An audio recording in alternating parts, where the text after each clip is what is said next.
চলচ্চিত্র জগতে আচমকাই নেমে এলো শোকের ছায়া। সকলকে কাঁদিয়ে চলে গেলেন হিন্দি ছবির জনপ্রিয় অভিনেতা আশিস ওয়ারাং। সূর্যবংশী দৃশ্যম খ্যাত এই অভিনেতার মৃত্যুকালে বয়স হয়েছিল 55 বছর। গত 5ই সেপ্টেম্বর শুক্রবার প্রয়াত হন তিনি। জানা গিয়েছে আশিস ওয়ারাং গত বেশ কয়েকদিন ধরেই অসুস্থ ছিলেন। ডিসেম্বরে এই প্রবীণ অভিনেতা জন্ডিসে ভুগেছিলেন, যদিও পরে ভালো হয়ে যান। কিন্তু হঠাৎ অসুস্থতার কারণেই তাঁর প্রয়াণ ঘটে। তাঁর এই আকস্মিক মৃত্যুতে শোকাহত তাঁর পরিবার। তাঁর মারা যাওয়ার খবর নিশ্চিত করেছেন তাঁর ভাই অভিজিৎ ওয়ারাং।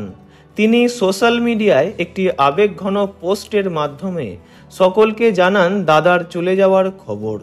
তাঁর প্রয়াণে সিনেজগতে তৈরি হয়েছে এক অপূরণীয় শূন্যতা।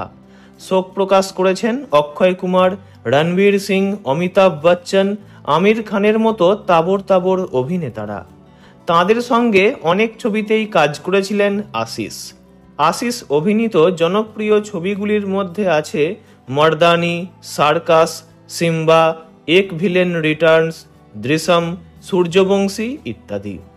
একাধিক বলিউড ছবিতে ছোটখাটো ভূমিকায় কাজ করলেও দুর্দান্ত অভিনয়ের জন্য সকলের কাছেই তিনি খুব পরিচিত ছিলেন।